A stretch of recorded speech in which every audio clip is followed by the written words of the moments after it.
They would rather destroy films than share a single frame. They smiled on red carpets, posed for magazines, and charmed millions on screen. But behind the cameras, these Hollywood icons carried grudges so deep, they would rather destroy films than share a single frame. Today we uncover the shocking truth of 10 legends who flat out refused to work together, and the rivalries that changed movie history forever. Bette Davis, Joan Crawford. Few Hollywood feuds are as infamous as Bette Davis and Joan Crawford. On the surface, they were glamorous queens of cinema. But behind that shine was poison. Their hatred sparked in the 1930s when Crawford married actor Franchot Tone, the very man Bette Davis secretly loved. To Davis, it was unforgivable. By the 1960s, their careers were fading. Producers had a brilliant, if reckless, idea: put them in the same film. That film was Whatever Happened to Baby Jane. The result? A masterpiece soaked in venom. On set, it was open warfare. Davis allegedly kicked Crawford's head during a scene. Crawford fought back by filling her pockets with rocks during fight sequences so Davis would injure herself. Crew members admitted the tension was unbearable. Every day was a battle. Even after filming ended, the feud didn't cool. Davis called Crawford the phoniest woman who ever lived. Crawford retaliated by sabotaging Davis's chances at an Oscar, campaigning against her. Hollywood begged them to reunite for sequels, but both women refused. Their hatred was too deep, too personal. Ironically, their one collaboration became legendary, yet it also closed the door on countless other films that might have followed. In the end, Bette Davis and Joan Crawford proved something brutal. Sometimes hate is stronger than ambition. Marlon Brando, Frank Sinatra. When you put Marlon Brando and Frank Sinatra in the same room, you weren't just mixing talent, you were mixing fire and gasoline. Their feud ignited during the filming of Guys and Dolls in 1955. Sinatra was Hollywood royalty at the time, confident, slick, and impatient. Brando, on the other hand, was a pioneer of method acting, diving deep into character. To Sinatra, Brando's style was nonsense. He mocked him as mumbles, sneering at his slow, brooding delivery. Brando didn't take it quietly. He thought Sinatra was nothing more than a glorified lounge singer. Their insults escalated until the set turned into a battleground. There's one famous story that sums it all up. In a scene where Sinatra had to eat cheesecake, Brando deliberately kept messing up his lines, forcing take after take. By the end, Sinatra was so angry he stormed off set, swearing he'd never work with Brando again. The clash wasn't just personal, it was professional. Sinatra wanted the lead role of Sky Masterson, but the studio gave it to Brando instead. Sinatra never forgave him for stealing what he thought was his. After Guys and Dolls, no one dared pair them again. Sinatra openly admitted he couldn't stand Brando. Brando laughed off Sinatra's fame, dismissing his entire music career. They were both legends, but together, they were poisonous. Hollywood learned quickly. Some egos are too big for the same stage. Marilyn Monroe, Laurence Olivier. It was supposed to be magic. In 1957, Marilyn Monroe, the ultimate Hollywood starlet, teamed up with Laurence Olivier, the greatest Shakespearean actor of his generation, for The Prince and the Showgirl. What audiences didn't see was how quickly admiration turned into disaster. Olivier was disciplined, sharp, and a perfectionist. He expected Monroe to be the same, but Monroe worked differently.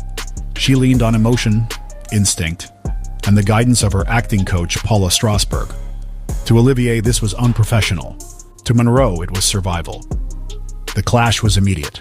Olivier grew frustrated with her lateness, her nerves, and her dependence on pills. He called her childish, amateurish. Monroe didn't hold back either. She described Olivier as cold, stiff, and unable to act naturally. She even admitted she felt bullied by him. Crew members recalled how tense the set became. Monroe would break down in tears, Olivier would lose his temper, and filming slowed to a crawl. Ironically, when the film was released, Monroe's performance was praised for its warmth and authenticity, while Olivier's direction was criticized as rigid. The clash of their styles gave the movie its odd spark, but it came at a heavy cost. Afterward, Monroe swore never to work with him again. Olivier, humiliated, said he'd rather act with a gatepost than share the screen with her again. It was a battle of two worlds, Hollywood glamour versus British tradition. Neither survived intact. Gene Kelly, Debbie Reynolds. On screen, Gene Kelly and Debbie Reynolds gave us one of the greatest musicals of all time, Singin' in the Rain. Behind the smiles and dazzling dance routines, though, was a nightmare Reynolds never forgot. When filming began, Reynolds was only 19. She had no professional dance experience. Kelly, a perfectionist and already a star, had little patience for beginners. Instead of encouragement, Reynolds got cruelty. She later revealed how Kelly humiliated her, criticizing her endlessly and driving her to tears. The rehearsals were grueling. One legendary scene, the Good Morning number, left Reynolds' feet bleeding so badly she had to be carried off set. Kelly admitted years later that he had been too harsh, but at the time, Reynolds swore she would never go through that again. Despite the iconic success of Singin' in the Rain, the two never reunited for another film. Reynolds chose her dignity over Hollywood glory, refusing to endure Kelly's temper and impossible standards a second time. Looking back, Reynolds described the experience as one of the hardest of her career. She even compared it to childbirth, saying, "The two hardest things I ever did in my life were childbirth and Singin' in the Rain." The movie remains a masterpiece, but behind its joyful facade was a toxic partnership that ended before it could begin again. Steve McQueen, Paul Newman. When Steve McQueen and Paul Newman signed on for The Towering Inferno in 1974, the studio thought they had struck gold. Two of the coolest leading men of their time in one blockbuster? It sounded like a dream. Instead, it became a tug-of-war over pride and screen time. Both Newman and McQueen were box office kings, and neither wanted to play second fiddle. The arguments began before the cameras even rolled. Whose name would appear first in the credits? Whose face would dominate the poster? Whose role would be more heroic? The negotiations got so ridiculous that the producers created a unique solution: diagonal billing. Newman's name appeared first in the lower left corner of the poster, while McQueen's appeared first in the upper right. Even their number of spoken lines was counted, carefully balanced so neither man would appear superior. On set, things didn't improve. Crew members noticed the tension in every scene. McQueen demanded more action moments, while Newman fought to keep his dramatic weight intact. Both were professionals, but the rivalry bled through.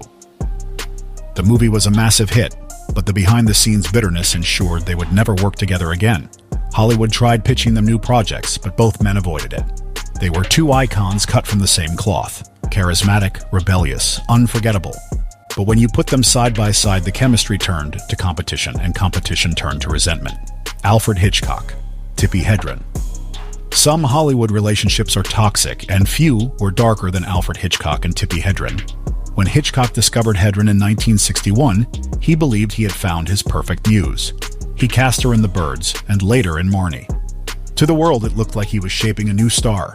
Behind the scenes, it was a nightmare. Hedren later revealed that Hitchcock became controlling, obsessive, and cruel. He isolated her from others, demanded total obedience, and even made unwanted advances. When she rejected him, he punished her professionally. During the filming of The Birds, Hitchcock promised Hedren that the attack scenes would be staged with mechanical birds. Instead, he unleashed real birds on her for days. She was scratched, pecked, and nearly blinded. Hedren called it one of the most terrifying experiences of her life. By the time Marnie wrapped, Hedren had reached her breaking point. She refused to work with him again, no matter the consequences. Hitchcock retaliated by keeping her under contract, effectively blocking her from working with other directors. Her career, which could have skyrocketed, stalled. Years later, Hedren spoke openly about the torment, describing Hitchcock as a man obsessed with power and control. Hollywood had long whispered about his behavior. Her story revealed the full truth. Their professional relationship produced two haunting films, but it came at the cost of Hedren's trust, freedom, and peace. After Marnie, she never let him control her again. James Dean Ronald Reagan. One was a rising rebel, the other a traditional star. When James Dean and Ronald Reagan crossed paths in the 1950s, it was oil and water. They were supposed to work together on a live television production, but the clash between old Hollywood and new Hollywood made it impossible. Dean, a method actor influenced by Marlon Brando, brought intensity and unpredictability to every role. Reagan, who had built his career on straightforward, clean-cut characters, simply didn't understand it. To him, Dean seemed disrespectful, even dangerous. During rehearsals, Reagan grew frustrated with Dean's improvisations. Dean ignored stage directions, broke character, and added his own movements. Reagan complained that Dean was making a mockery of the script. The tension grew so sharp that Reagan reportedly warned producers he wouldn't continue if Dean stayed. For Dean, Reagan symbolized everything he hated about Hollywood: Rigid, artificial, stuck in the past. For Reagan, Dean represented the downfall of discipline and professionalism in acting. The two men never worked together again. Dean went on to become a cultural icon of rebellion, his career tragically cut short at 24. Reagan eventually left Hollywood behind and built a new legacy as President of the United States. Their paths diverged completely, but their brief encounter exposed a deeper divide: Hollywood's battle between tradition and change. Dean was the storm of the future, Reagan the voice of the past, and neither could tolerate the other. Richard Gere, Sylvester Stallone. When people think of Richard Gere and Sylvester Stallone, they imagine two different Hollywood worlds: Gere with his polished charm, Stallone with his rugged toughness. But in the early 1970s, before they were stars, they almost shared the screen in The Lords of Flatbush. Almost. Both were young actors hustling for recognition. Gere was cast as Chico, while Stallone already had his foot in the door. But the set quickly became a battleground of egos. Gere's style was intense, brooding, and moody. Stallone saw it as pretentious. Stallone later admitted he thought Gere had an attitude that clashed with everyone around him. The breaking point came during a lunch break. According to Stallone, Gere spilled greasy chicken onto his pants during an argument, and Stallone snapped. The scuffle got physical, and the producers had seen enough. Gere was fired from the movie and replaced. The fallout didn't end there. Stallone claimed Gere held a grudge for decades, and rumors swirled that Gere blamed him for spreading the infamous gerbil story, a bizarre Hollywood myth that shadowed Gere for years. Stallone denied it, but the bad blood remained. Neither actor worked with the other again. For Gere, stardom came with American Gigolo. For Stallone, it was Rocky. They both became legends, but their roads split early and permanently. In Hollywood, one fight on a small set was enough to create a rivalry that lasted a lifetime. William Shatner, George Takei. While not from the golden age, the feud between William Shatner and George Takei is one of Hollywood's longest-running and most bitter. Fans adored them together on Star Trek, but off-screen their relationship was warped by resentment and ego. Takei accused Shatner of being arrogant on set, constantly hogging the spotlight. According to Takei, Shatner would demand script changes to give himself more lines, even if it meant cutting down his co-stars' roles. Crew members backed up the claim, saying Shatner was difficult and dismissive. Shatner, in turn, accused Takei of exaggerating and of using the feud for publicity. He often pretended not to understand why Takei disliked him so much, though many cast members said the tension was obvious. The feud lasted decades. Even after Star Trek ended, their rivalry played out in interviews, books, and conventions. When Takei got married in 2008, he pointedly didn't invite Shatner. Shatner responded with a video calling it a deep insult. Despite fan hopes, the two never reconciled. At events, they'd avoid each other, posing for photos separately. Even in later years, when most actors put old grudges behind them, Takei and Shatner kept the fire alive. Their rivalry became as legendary as the show itself. They may have been crewmates exploring the galaxy on screen, but in real life, they were locked in a Cold War that never truly ended. Shirley MacLaine, Deborah Winger. On the set of Terms of Endearment, 1983, two powerhouse actresses came together. Shirley MacLaine, a seasoned star, and Deborah Winger, a rising talent. The movie went on to win Oscars, but behind the scenes it was nicknamed World War III. MacLaine was disciplined, witty, and professional. Winger was unpredictable, fiery, and brash. Instead of blending, their energies clashed like thunder. Rumors spread that Winger would fart loudly to disrupt takes or arrive on set in wild moods. MacLaine, unimpressed, saw it as childish and unprofessional. The tension boiled over during filming. Crew members reported heated arguments, shouting matches, and even physical altercations. At one point, Winger allegedly spat in MacLaine's face.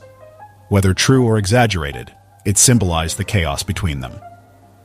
When the Oscars came around, both were nominated for Best Actress. The rivalry hit its peak. MacLaine won, and in her acceptance speech, she couldn't resist throwing a jab. "I deserve this." Audiences laughed, but everyone knew what it meant. After Terms of Endearment, the two actresses never worked together again. Hollywood tried to downplay the feud, but both women acknowledged the tension years later. MacLaine joked about it. Winger admitted she had been wild and difficult. Their rivalry created a film that remains iconic, but it also proved one thing. Sometimes the drama behind the camera is just as fiery as the one in front of it. Hollywood is built on dreams, but it's powered by ego. These 10 rivalries proved that no amount of fame, fortune, or glory could erase grudges. Behind the camera, they were not legends. They were humans, fueled by jealousy, pride, and bitterness. And while their films became immortal, the collaborations we lost may have been even greater. So here's the question. If these stars had set aside their rivalries, how many masterpieces would the world have gained? And more importantly, would we still see them as legends today?